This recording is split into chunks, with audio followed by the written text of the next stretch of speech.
រកពេល live វីដេអូនាងតែងពាក់ mask បិទមុខតែបែរជាទទួលបានការចាប់អារម្មណ៍ខ្លាំងពីកូនអ្នកមានប៉ុន្តែគ្មាននរណាម្នាក់ដឹងថាក្រោមម៉ាស់នោះគឺជាផ្ទៃមុខដែលពោពេញដោយស្នាមជាំនិងធ្មេញមិនស្មើដែលធ្វើឲ្យនាងខ្មាស់អៀនក្រោមការតាមស្រឡាញ់ឥតឈប់ឈរពីកូនអ្នកមាននាងក៏ចាប់ផ្ដើមទទួលយកគេបណ្ដាអ្នកទាំងពីរចាប់ផ្ដើមទំនាក់ទំនងស្នេហាលើអនឡាញអស់រយៈពេលជាច្រើនឆ្នាំមិនត្រឹមតែព្រះអង្គម្ចាស់តូចផ្ញើកាដូឲ្យនាងទៀងពេលរាល់ថ្ងៃថែមទាំងបានកំងផ្កាកុលាប95តងដើម្បីបង្ហាញពីសេចក្តីស្រឡាញ់ទៀតផងប៉ុន្តែថ្ងៃនេះរឿងដែលនាងខ្លាចបំផុតនៅតែបានកើតឡើងព្រះអង្គម្ចាស់តូចបានខលមកអញ្ជើញនាងទៅពិសារអាហារពេលល្ងាចជាមួយគ្នានារីដែលខ្មាស់អៀននឹងរូបរាងរបស់ខ្លួនខ្លាំងពេកបានបដិសេធភ្លាមកម្ដៅស្នេហារបស់ព្រះអង្គម្ចាស់តូចក៏ស្រាប់តែត្រជាក់ចុះមួយរំពេចហើយក៏មិនដែលចូលមើលការឡាយផ្ទាល់របស់នាងទៀតឡើយបន្ទាប់ពីបាត់បង់អ្នកគ្រប់គ្រងធំម្នាក់នេះទៅមិនត្រឹមតែទិន្នន័យរបស់នាងធ្លាក់ចុះទេថែមទាំងធ្វើឲ្យក្រុមហ៊ុនគ្រប់គ្រងមិនសប្បាយចិត្តយ៉ាងខ្លាំងទៀតផងអ្នកគ្រប់គ្រងខឹងសម្បាយ៉ាងខ្លាំងហើយបញ្ជាឲ្យនាងតាក់ទងទៅកូនប្រុសអ្នកមានភ្លាមដើម្បីសុំទោសគាត់មានរឿងអីឥឡូវនេះបងទំនេរទេអូនខ្ញុំចង់និយាយជាមួយអ្នកបន្តិចនិយាយបែបនេះនឹងអ្នកណាដឹងថាអ្នកកំពុងនិយាយជាមួយខ្ញុំនេះជាមនុស្សឬជាឆ្កែក្មេងស្រីអង្វរគាត់ឲ្យពេលនាងបន្តិចទៀតចង់រៀបចំផ្លូវចិត្តខ្លួនឯងឲ្យបានល្អសិនចាំជួបគ្នាប៉ុន្តែលោកប្រុសធំគិតថាក្មេងស្រីកំពុងតែធ្វើរំដាក់គាត់បានបិទទូរស័ព្ទភ្លាមខណៈពេលដែលនាងអស់សង្ឃឹមប្រព័ន្ធមួយឈ្មោះថាការវិវត្តទេពធីតាស្រាប់តែលេចឡើងប្រព័ន្ធនេះប្រាប់នាងថាដរាបណានាងប្រមូលអ្នកគ្រប់គ្រងបានច្រើននាងអាចកែសម្រួលរូបរាងបានជាបណ្ដាពេលនាងសប្បាយចិត្តព្រោះទទួលបានប្រព័ន្ធដែលអាចកែសម្រួលរូបរាងបានមួយវិនាទីបន្ទាប់នាងក៏ត្រូវការពិតស្រោចទឹកត្រជាក់យ៉ាងសាហាវពេលណាត់ជួបគ្នា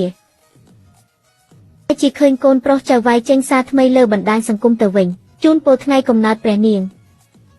មានអ្នកណាទៀតមិនដឹងកញ្ញាលីនិងលោកចាងគឺជាកុមារភាពជាមួយគ្នាពិតមិនដូចតារាស្រីឡាយខ្លះមិនមែនកម្រិតតែមួយទេគូស្នេហ៍ស័ក្តិសមគ្នាណាស់ខ្ញុំសូមគាំទ្រមុនគេណាមិនឆ្ងល់ទេហេតុអីប៉ុន្មានថ្ងៃនេះមិនឃើញលោកចាងបានឧបត្ថម្ភអ្នកផ្សាយផ្ទាល់នោះតាមពិតគឺជូនពរថ្ងៃខួបកំណើតមិត្តកុមារភាពតាមពិតនេះហើយដែលគេហៅថាគូព្រេងខ្ញុំថាមនុស្សដូចលោកចាងបែបនេះមិនក៏អាចពិតជាលងស្នេហ៍អ្នកផ្សាយផ្ទាល់តូចម្នាក់មែនណាប៉ុន្តែលេងសើចទេតើក្មេងស្រីមើលឃើញខមមិនដែលអ្នកលេងអ៊ីនធឺណិតបានទុកក្នុងចិត្តភ្លាមមានអារម្មណ៍អន់ចិត្តយ៉ាងខ្លាំងគ្រប់ដណ្ដប់ពេលនោះព្រះអង្គម្ចាស់តូចផ្ញើសារមកនាងចូលហ្គេមមកខ្ញុំមានមិត្តម្នាក់ទើបតែលេងដំបូងឯងនាំគាត់ទៅមើលផងបានក្មេងស្រីទើបចូលលេងហ្គេមស្រាប់តែមានអ្នកលេងម្នាក់សួរថៅកែក្មេងពីមុនគាត់តែងតែផ្ញើកាដូឲ្យអ្នកឡាយស្រីម្នាក់នឹងឥឡូវនេះមិនដែលឃើញគាត់ចូលឡាយទៀតសោះសួរគាត់ធ្វើអីឲ្យលុយតិចតួចសោះគ្រាន់តែជាអ្នកផ្សាយផ្ទាល់ដែលតាមស្រឡាញ់គេតែប៉ុណ្ណោះពេលនោះហើយដែលនាងដឹងថានៅក្នុងចិត្តរបស់លោកប្រុសធំនាងជាមនុស្សបែបនេះសោះភ្លាមនោះនាងក៏កើតទុក្ខសោកយ៉ាងខ្លាំងនៅពេលនោះប្រព័ន្ធបានផ្ដល់ដំណឹងថាចំនួនអ្នកគ្រប់គ្រងរបស់នាងបានដល់30,000 នាក់បានបំបែកឧបសគ្គដំបូងរបស់ប្រព័ន្ធទទួលបានឱកាសកែប្រែលើកដំបូងសូមម្ចាស់ផ្ទះបញ្ជាក់ថាតើត្រូវប្រើការកែសម្រួលរូបរាងដែរឬទេខ្ញុំយល់ព្រម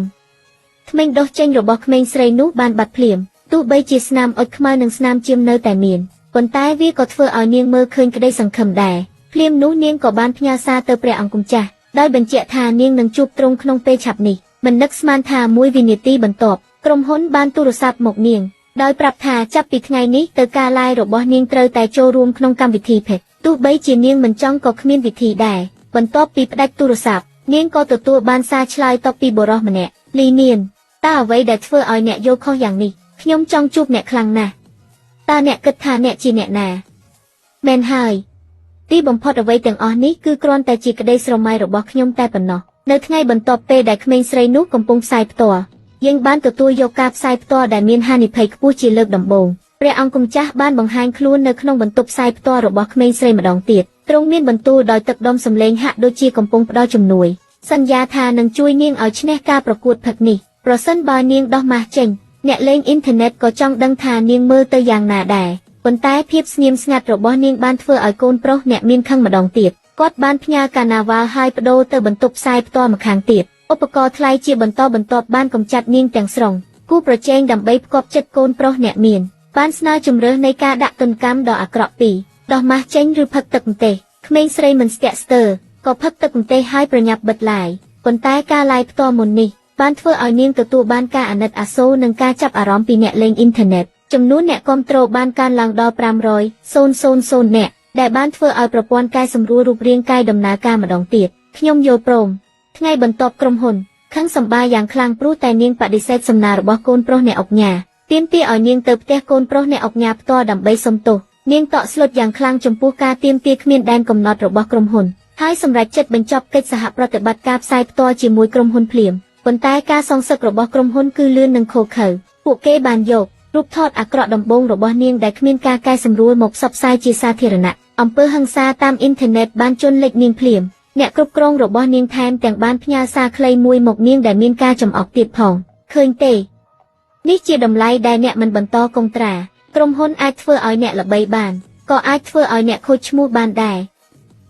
ក្នុងគ្រាដ៏អស់សង្ឃឹមនោះកេរ្តិ៍ឈ្មោះអាក្រក់ដែលប្រែក្លាយជាល្អបានធ្វើឲ្យនាងរួចផុតពីគ្រោះថ្នាក់ចំនួនអ្នកគាំទ្របានបំបែកកំណត់ត្រា1លានទីបំផុតទទួលបានរង្វាន់ចុងក្រោយនៃប្រព័ន្ធហើយការកែប្រែរូបរាងដ៏ល្អឥតខ្ចោះមួយលើកពេលដែលនាងសម្លឹងមើលមុខដ៏ល្អឥតខ្ចោះនោះក្នុងកញ្ចក់ម្ដងទៀតនាងមិនមានអារម្មណ៍រីករាយសូម្បីតែបន្តិចនៅពេលនោះនាងបានទទួលការអញ្ជើញឲ្យចូលរួមក្នុងមហោស្រពប្រចាំឆ្នាំអ្នកដឹកនាំរឿងមើលឃើញពីភាពចម្រូងចម្រាសដ៏ធំលើខ្លួននាងហើយចង់ឲ្យនាងចូលរួមឲ្យបានចំណែកកូនប្រុសអ្នកមានក៏បានដឹងថានាងនឹងទៅចូលរួមមហោស្រពនោះដែរច្រឡំថានារីតាមស្រឡាញ់ខ្លួនមិនឈប់ក៏លើកទូរស័ព្ទទៅនាងចង់បានអីអត់ចង់បានអីទេនេះគ្រាន់តែជាការងាររបស់ខ្ញុំទេការងារ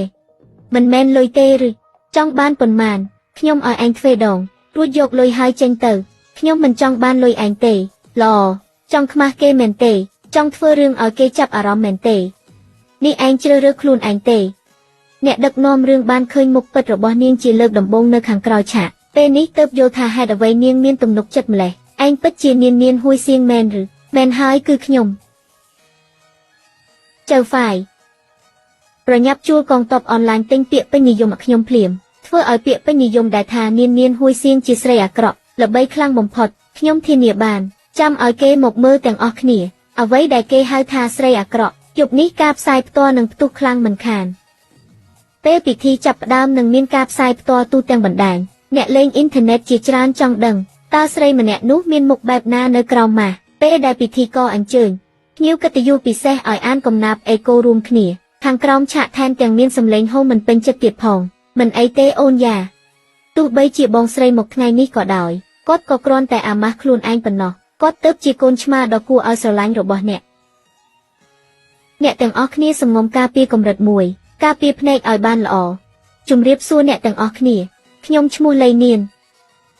ឬក៏នានហួយសៀង